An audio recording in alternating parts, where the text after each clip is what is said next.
श्री राम जय राम जय जय राम।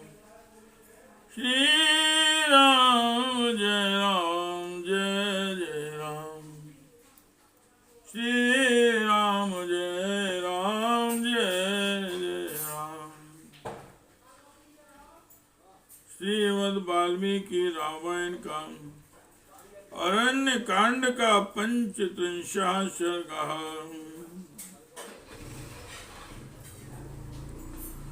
रावण का समुद्र तटवर्ती प्रांत की शोभा देखते हुए पुनः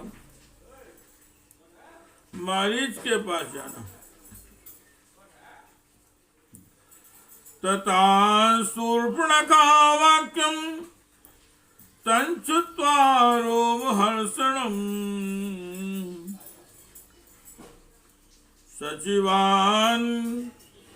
सचिवाभ्यनुज्ञाय कार्यबुद्ध्वा जगामः।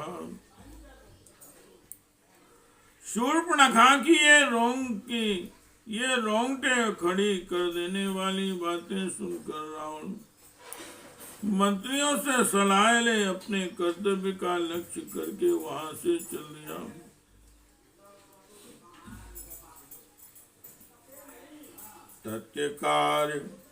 तत्कार्यमनुज्ञान्तर्यं तावदुपलभ्य च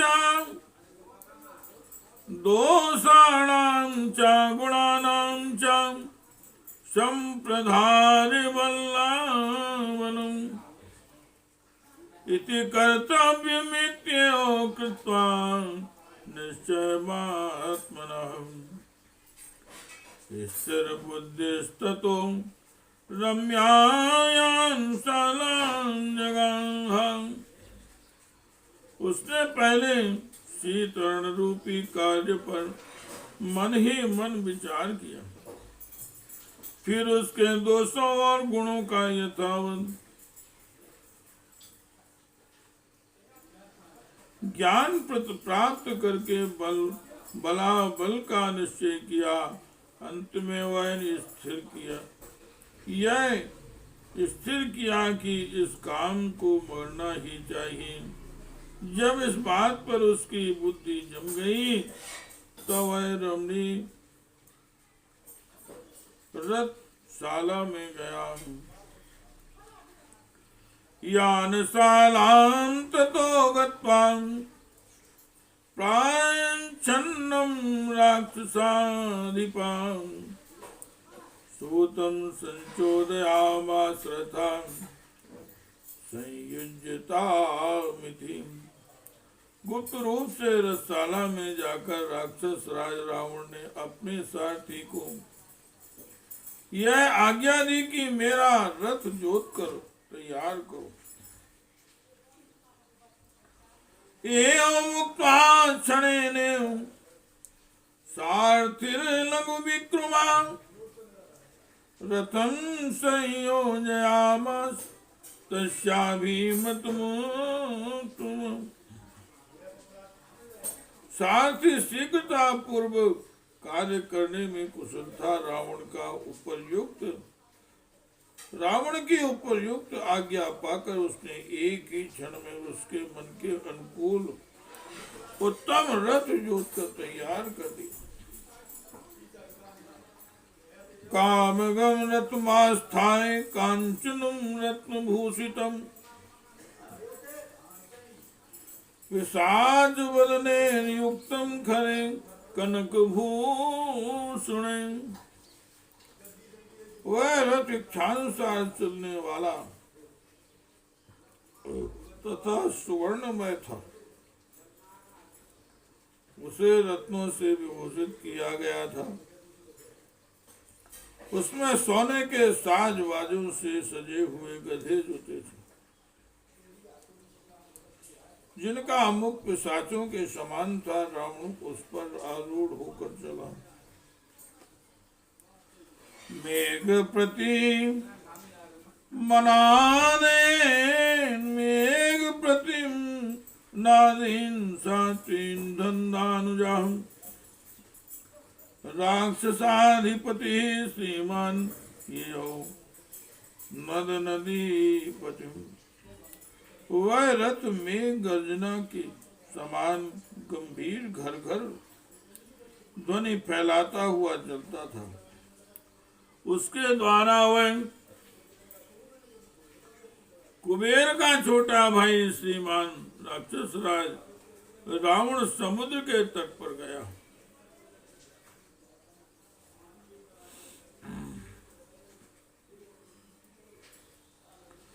साश्वेतवालभ्यन साश्वेतवाल व्यजना श्वेत श्वेत शत्रुदशानन स्निग्धवैदूर संकाश तप्त कांचन भूषण दशग्रीवो विंशति भुजो दर्शने परिच्छिदा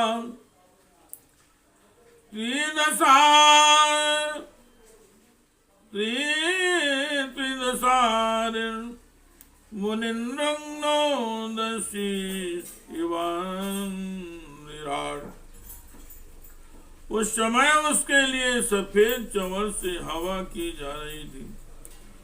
सिर के ऊपर श्वेत छत्र तना हुआ था। उसके अंग कांति स्निग्ध वैद्यमणि के समान नीली या काली थी। वह पक्के सोने के आभूषणों से विभूषित था। उसके 10 मुख 10 कंठ और 20 भुजाएं थी। उसके वस्त्राभूषण आदि अन्य उपकरण भी देखने के योग्य थे। देवताओं का सत्व और मुनीश्वरों की का हत्यारा यह निशाचर 10 शिखरों वाले पर्वतराज के समान प्रतीत होता था। कामगम ऋतुमास्थाय सुसुवे राक्षसाधिपाम विद्युन्मंडला मंडलवान वेगान शौलागिवांबरे। इच्छानुसार चलने वाले उस रथ पर आरूढ़ हो राक्षस राज रावण आकाश में विद्युम्न मंडल से घिरे हुए तथा बक पंक्तियों से सुशोभित मेघ के समान शोभा पा रहा था।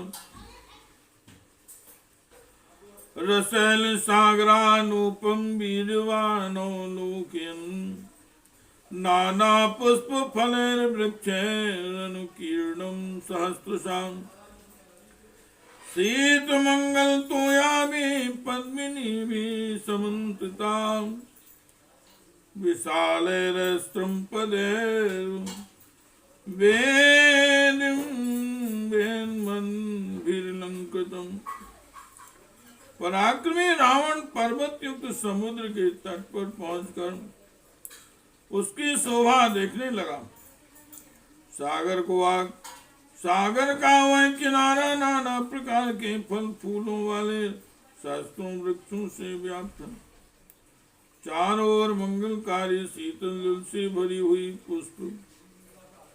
पुष्करणियां और वेदिकाओं से मंडित विशाल आश्रम उस सिंधु तट की शोभा बढ़ा रहे थे।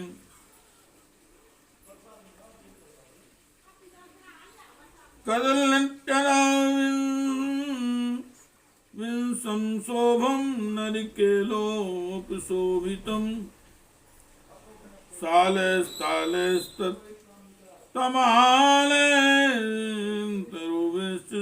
सुपुष्पितै। कहीं कल्लीवन कहीं नरियल के कुंज शोभा दे रहे थे। शाल ताल तमाल तथा सुंदर फूलों से भरे हुए दूसरे दूसरे वृक्ष उस तद प्रांत को अलंकृत कर रहे थे। अत्यंत नियताहारे शोभितम परमर्षि भी नागे सुपर्णे गंधर्व किन्नरे सहस्रशाम। श्री राम जय राम जय जय राम, श्री राम जय राम जय जय राम, श्री राम जय राम जय जय राम, श्री राम जय राम जय जय राम, श्री राम जय राम जय जय राम, श्री राम जय राम जय जय राम, श्री राम जय राम जय जय राम,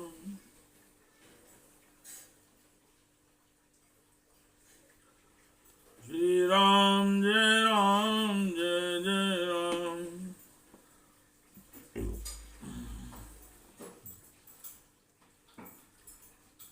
अत्यंत नियमित आहार करने वाले बड़े बड़े महर्षियों, नागों,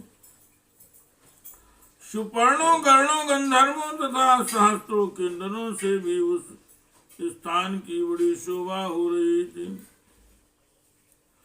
जित कामे सिद्ध शिषाणे शोभ शोभितम, आजे खान शेरवा से और शेरवाला खिल्लेर मारी छिपे। काम विजय सिद्धों चारणों ब्रह्मा जी के पुत्रों, वानप्रस्थों मान गोत्र में उत्पन्न मुनियों, बालखिल्य महात्माओं तथा केवल सूर्य किरणों का पान करने वाले तपस्वी जनों से भी वह सार का तट प्रांत शोभित हो रहा था।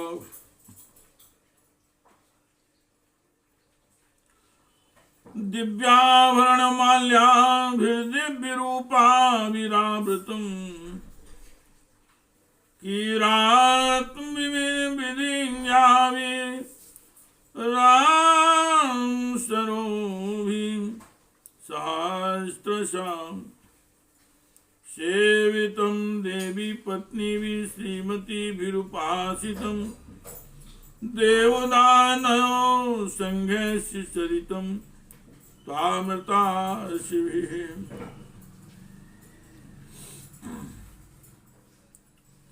दिव्य आभूषणों से पुष्प मालाओं को धारण करने वाली तथा कीड़ा विहार की विधि को जानने वाली शास्त्रों दिव्य रूपनी अप्सराएं वहां सब और विचर नहीं थी। कितनी ही शोभाशालिनी देवांगनाएं उस सिंधु तट का सेवन करती हुई आसपास बैठी थी। देवताओं और दानों के समूह तथा अमृत भोजी देवगण वहां विचर रहे थे।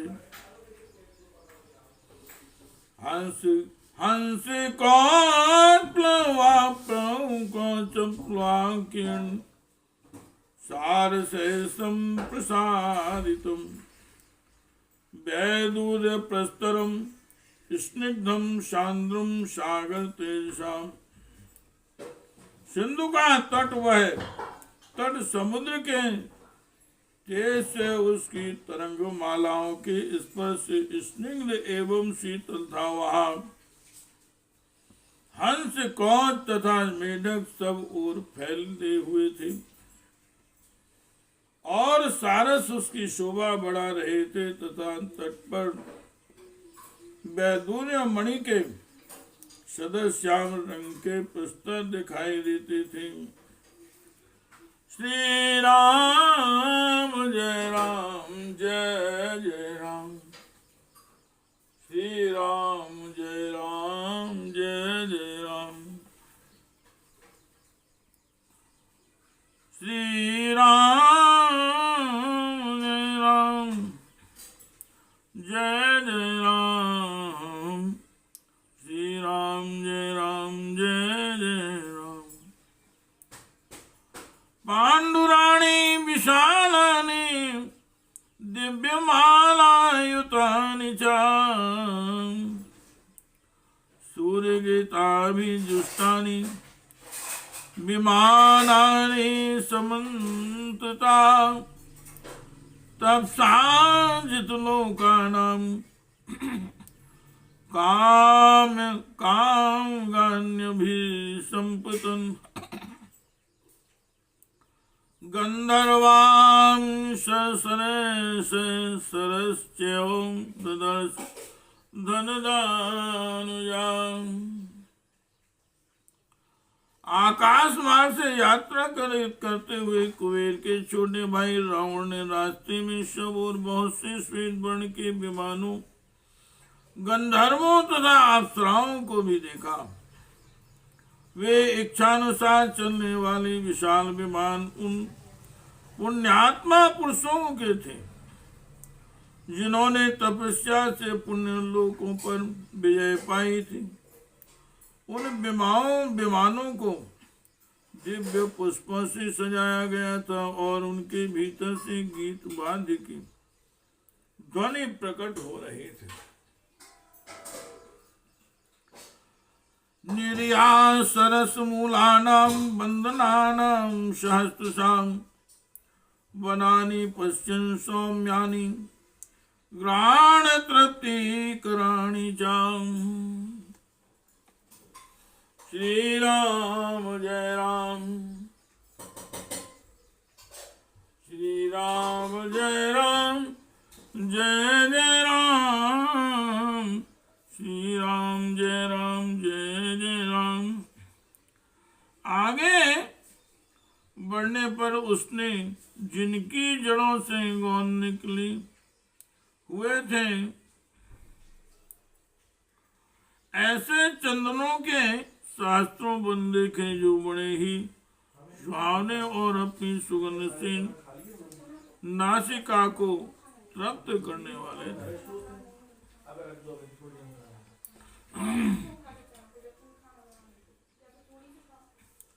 अगुरूणां चां मुख्यानां वनान्यो वनानि चां तक्कोलानां चां जात्यानां फलिनां चां सुगन्धिनां पुष्पाणि च तमालस्य गुणमानि मरीचस्य च मुक्तानां च समूहानि शुष्यमाणानि तीर्थां शयनानि प्रभरांश्च प्रवालानि च तथा काञ्चनानि च शृङ्गाणि राजतानि तथैव च प्रश्नवाणी मनोज्ञानी प्रसन्नान्यन्भूतानि च धनधान्योपन्नानि स्त्रीरत्नैरावृतानि च हस्ते स्वर्णरत्नगाढानि नगराणि विलोकयन्। कहीं श्रेष्ठ आगर के बनते, कहीं उत्तम जाति के सुगंधित फल वाले तत्कोणों वृक्ष वेशियों के उपवन थे। कहीं तमाल के फूल खिले हुए थे, कहीं गोल मिर्च की झाड़ियां शोभा पाती थी और कहीं समुद्र के तट पर ढेर के ढेर मोती सूख रहे थे। कहीं श्रेष्ठ पर्वतमालाएं, कहीं मूंगों की राशियां, कहीं सोने चांदी के शिखर तथा कहीं सुंदर अद्भुत और स्वच्छ पानी के झरने दिखाई देते थे। कहीं धन धान्य से संपन्न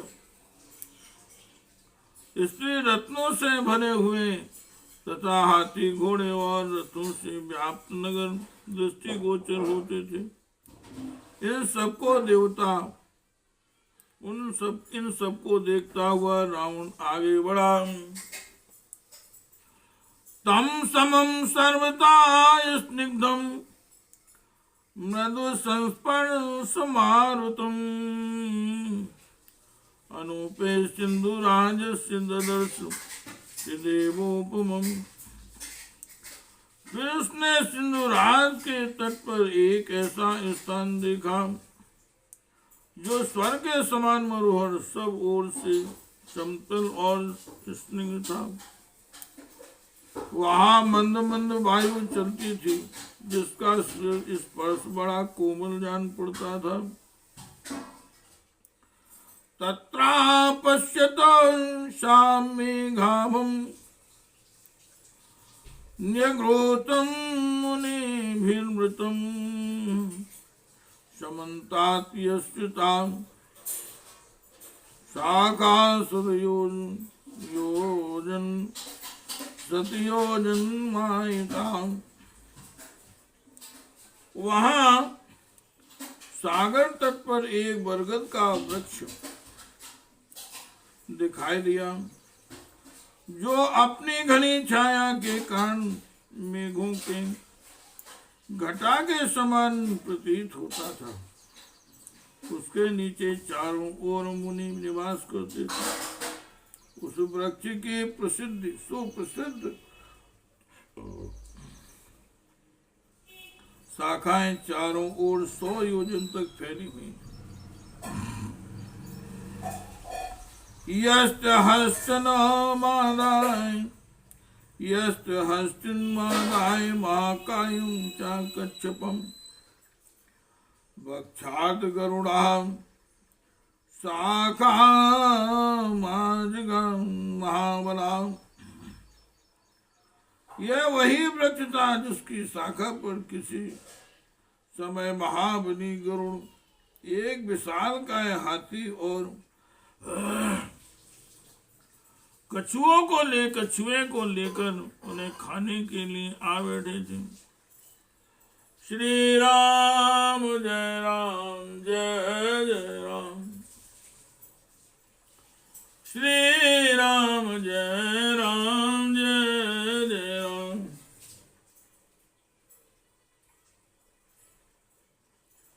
श्री राम जय राम जय जय राम, श्री राम जय राम जय जय राम। तस्तां सहसा सखां भरेण पद्मोत्तमम्,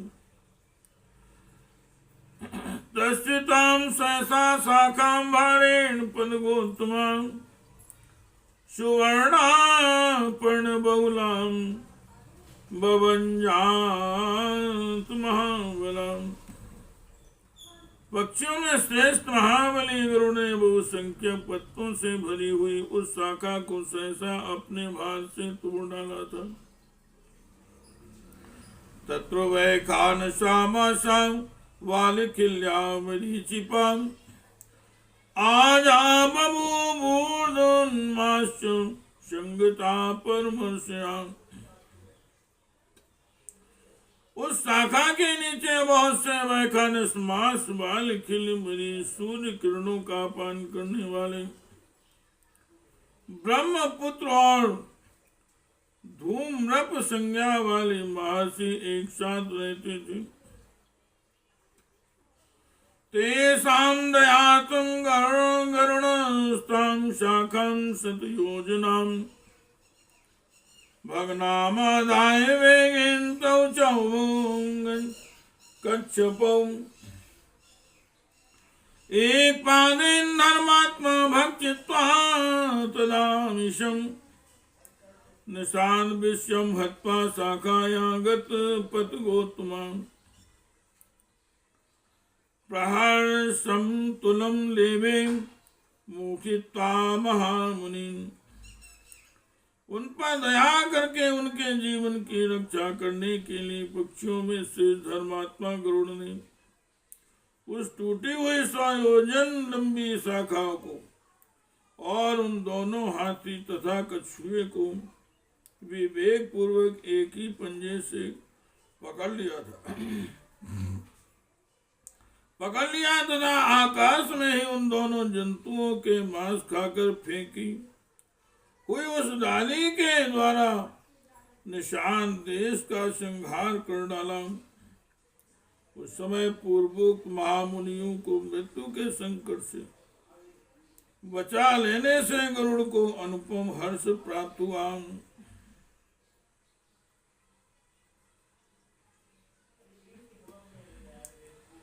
सातूतेन प्रहर्षेन द्विगुणी कृति विक्रमान अमृतानि अनार्थम वे चकार मतिमान मतिम।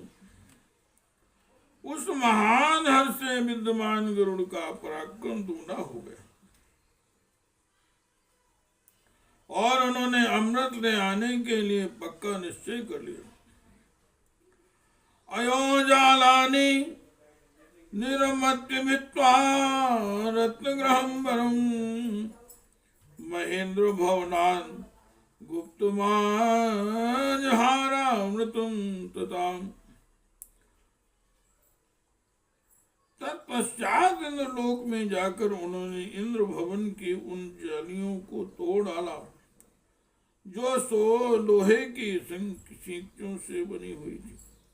फिर रत्न निर्मित श्रेष्ठ भवन को नष्ट करके वहां छिपा कर रखे हुए अमृत को वे महेंद्र भवन से हर लाए।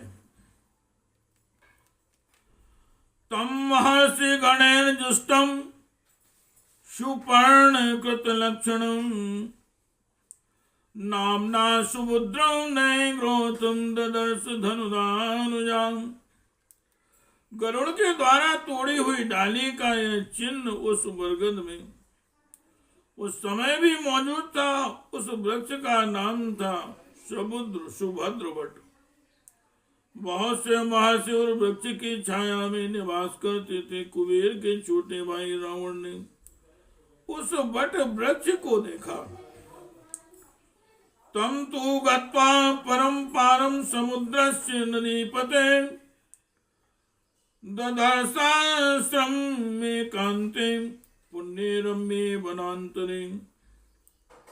नदियों के स्वामी समुद्र के दूसरे तट पर जाकर उसने एक रमणीय वन के भीतर पवित्र एवं एकांत स्थान में एक आश्रम का दर्शन किया। तत्र कृष्णाजिन्धरम जटामंडल धारिणम ददर्शनीयताहरम मरीचम नाम राक्षसम। वहां शरीर में काला मृग चर्म और सिर पर जटाओं का समूह धारण किए नियमित आहार करते हुए मरीच नाम का राक्षस निवास करता था। रावण वहां जाकर उससे मिला। सा रावणा समागम्य विधिवत तेन राक्षसा मरीचेनाचितो राजा सर्व कामेर मानुषे। मिलने पर उस राक्षस मरीच ने सब प्रकार के अलौकिक कमनीय पदार्थ अर्पित करके राजा रावण का विधि पूर्वक आतिथ्य सत्कार किया। तम स्वयं पूजित्वा चा भोजने दोनों किंचम अर्थोपहित्या वाचा मरीचो वाक्यम ब्रवीण। अन्न और जल से स्वयं उसका पूर्ण सत्कार करके मारीच ने प्रयोजन की बातें पूछते हुए उससे 10 इस प्रकार कहा। श्री राम जय राम जय जय राम। श्री राम जय राम जय जय राम। श्री राम जय राम जय जय राम।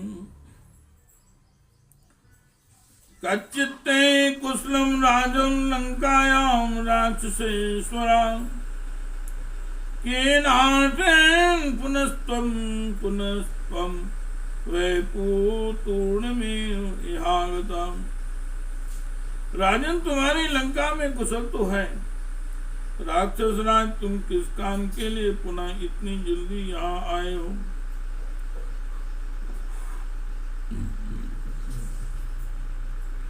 एवं मुक्तो महातेजा मारीचेन सा रावण तथा पंचादिदम वाक्यम ब्रवीण वाक्य को विदाम। मरीच के इस प्रकार पूछने पर बातचीत करने में कुशल महा तेजस्वी रावण ने उससे इस प्रकार कहा।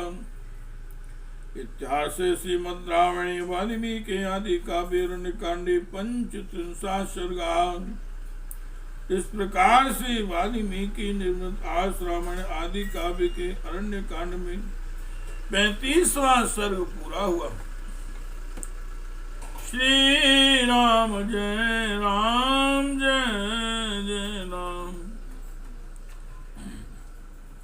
श्री राम जय राम। श्री राम जय राम जय जय राम। श्री राम जय राम जय जय राम। श्री राम जय राम जय जय राम। श्री राम जय राम जय जय राम। श्री राम जय राम जय जय राम। श्री राम जय राम जय जय राम। श्री राम जय राम जय जय